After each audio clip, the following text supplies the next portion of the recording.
to show possibly things that people are like, oh, well, you know, that's not photoshopped very well, or you didn't use the pretty filter. You know, I don't believe in the pretty filter. I believe whatever God gave you, however you choose to enhance, if that's the way that you choose to present yourself to the world and you're like, this is me, I think that you should be embraced and loved and accepted. So as a brand owner, I try to put out, like for instance on Instagram, I'm taking as many photos as possible of all the beautiful people that are coming by my booth, and I'm posting, so that people all over the world can see how much beauty there is in this room. Oh, that's beautiful. It's funny because when you do the word social media in there, the game changed. Yes, it does. And that's what we have to understand. All of this that we're talking, the generation's not listening. We have to talk to them where they're at. And when you do social media and beauty together, you change the game. It's a different game. Because followers will make you beautiful on social media. Being popular on social media will make you beautiful. So I can't talk to this person with cliches and all of these things that were taught to me as I was growing up. I have to talk to that person and tell that person, stay true to who you are, no matter how many followers you are. That's different though. That's a different message. Stay true to who you are, no matter how big you get. Make it about relationship, make it about networking, and then make it about paying it forward, giving it back. Because that person is beautiful no matter what they look like, if they got 1 million people following them on social media, and they will be treated like they're beautiful. So, you know, I think this is really interesting that we have Miss Black USA here. And I know that there's a lot of pressure on you to be beautiful. And the pressure can be outrageous. How do you handle being beautiful and having beauty being part of why you're Miss Black USA? How do you manage that? Well, I love that I am able to have this title because I feel like I thought of myself as just a regular girl.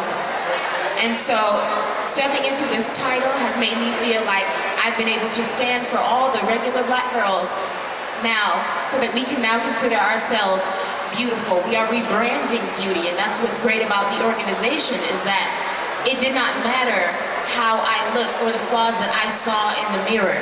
It helped me to stand in who I was and to be able to say there is so much more that is beautiful about us than our bodies.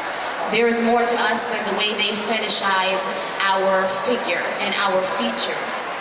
We are beautiful because we are intelligent, we are beautiful because we're educated, we're beautiful because we're talented. There are so many different ways that we can present our beauty, and it's all about how we radiate the beauty that we have inside and our personalities and how we celebrate our strength as Black women. That's powerful. And it's all encompassing, right? So you have a magazine, and that magazine is Sheen Magazine. How do you find balance in your magazine and working with beauty or the expectation of beauty? Good question.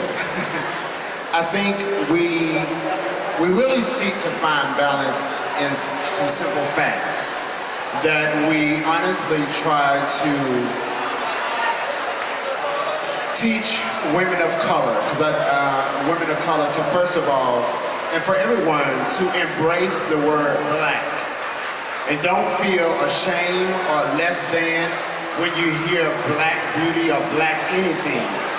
And women of color are, in my mind, the most powerful women in the world. They've been through so much, they've done so much in the midst of even what we've been through as we stand on the shoulder of our ancestors. For all of us, as Maya Angelou said, I come as one, I stand as 10,000. And every woman that is in this room, come as one, but she stands as 10,000.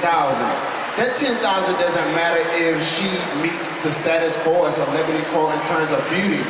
But we have to really, again, I always say, go back to that internal instinct, that internal spirit.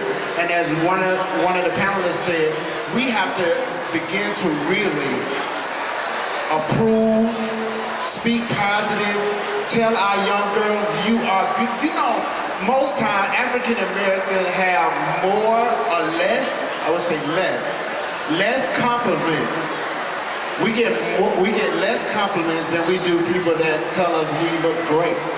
We get so many people that give us the negative, but we don't get a lot of positive.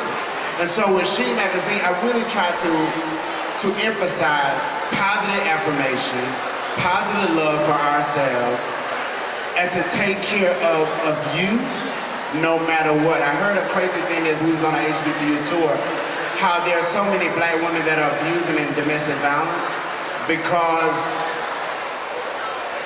television and things that they hear tell you that you need a man in order to feel like you're successful. And so we see so very hard in She Magazine that women of color, if you don't ever have a man, you still are success. If you don't ever have $1 million, you still is what success look like. If you don't have a cocoa bottle shape and don't have to cut your nose, cut your body, have a tummy tuck and all of this, you still are beautiful in spite of everything that people say you should be. You're beautiful for the fact that you exist. You're beautiful for the fact you're still alive and making things happen no matter what it looks like. Ooh, this man up here preaching. So, Mr. Wells, when we sit down and look at your experience from one extreme to another, you had a broad sense. How is beauty seen from when you first began your career to where you see it now? What would you say were the marked differences? A remarkable difference from 1975 when I started in the business. There weren't available things like this in the black industry. They didn't have them. They didn't have the colors. They didn't have the hair colors. I worked from Clairol to Maybelline to Mary Kay.